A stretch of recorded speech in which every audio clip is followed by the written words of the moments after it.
বিসমিল্লাহির রহমানির রহিম। এমন কিছু কাজ রয়েছে যেগুলো রোজা অবস্থায় করার দ্বারা রোজা ভঙ্গ হয় না বা রোজা মাকরুও হয় না। কিছু কিছু মানুষকে দেখা যায় এই সমস্ত কাজ করার পরে মনে করে তার রোজা ভঙ্গ হয়ে গেছে, তাই খাওয়া দাওয়া করে ফেলে। ফলে তার রোজা ভেঙে যায় এবং কাজা ওয়াজিব হয়ে যায়।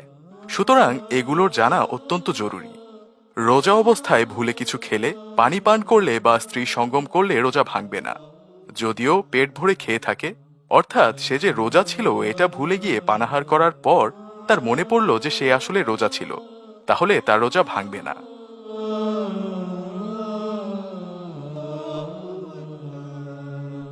দিনের বেলা স্বপ্নদোষ হলে রোজা ভাঙবে না।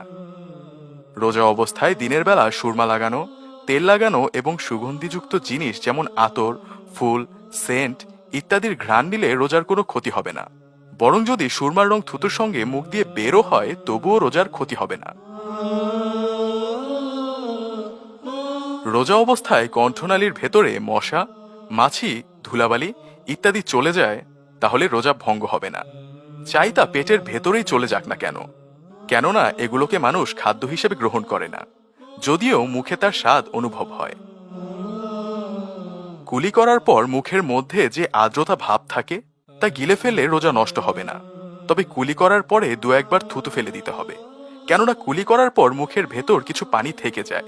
তাই দু একবার থুতু ফেলার পরে যে আর্দ্রতা থাকে তা গিলে ফেললে রোজার কোনো ক্ষতি হবে না।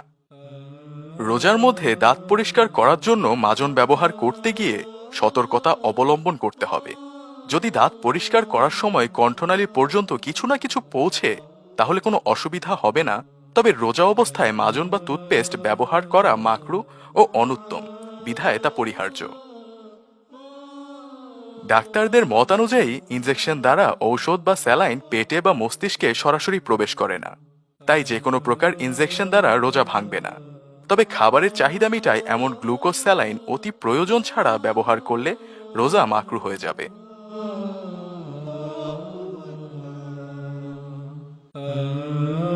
এছাড়াও রোজা রেখে রক্তদান করলে রোজা ভঙ্গ হয় না। তবে খেয়াল রাখতে হবে যেন রক্ত দিতে গিয়ে নিজের শরীর দুর্বল না হয়ে যায়। চোখে ড্রপ ব্যবহারের দ্বারা রোজা ভাঙে না। এমনকি চোখে ড্রপ ব্যবহারের পর মুখে ঔষধের তিক্ততা অনুভূত হলেও ভাঙবে না। রোজা অবস্থায় শরীর থেকে রক্ত বের করলে রোজা নষ্ট হয় না। তবে রক্ত বের করার দ্বারা শরীর দুর্বল হয়ে রোজা রাখার শক্তি হারিয়ে ফেলার আশঙ্কা হলে রক্ত বের করা মাকরু বলে বিবেচিত হবে। অনিচ্ছাকৃত বমি হলে রোজা নষ্ট হয় না, চাই মুখ ভরে হোক বা অল্প হোক।